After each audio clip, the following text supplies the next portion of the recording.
جای همسر شما بودم غیرتی میشدم. چرا؟ اینقدر با حمید لولایی فیلم بازی کردی. همسر من آخه بیاد به حمید لولایی مثلا حسادت کنی با اون شکل قیافش؟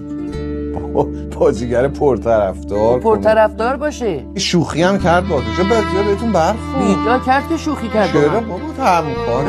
نه حق نداشته. من از اول تا الان دارم شوخی میکنم با شما. شوخی شما فرق میکنه. در برنامه زنده تشریف فرما شدن، ازشون میپرسن که اگر بخواید بریم خواستگاری خانم گلچین فکر میکنیم با چی ایشون راضی میشن. برگشتن میگن که خانم گلچین اگه زمرد ببرم، پرشه ببرم، اگر با پرشه هم برم ایشون قبول نمیکنه. خب خانم امیر جلالی چی؟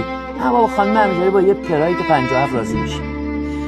منم در جواب بهشون گفتم که جناب آقای حمید لولایی، زمانی که شما کنترلچی سینمای شهر فرنگ بودید که الان شده شهر قصه و با موتور گازی تشریف می‌بردید اونجا، موتورتون رو پارک می‌کردید می‌رفتید تو، مریم امیر جلالی بازیگرم نبود و ماشین شاسی بلند پتفیندر زیر پاش بود.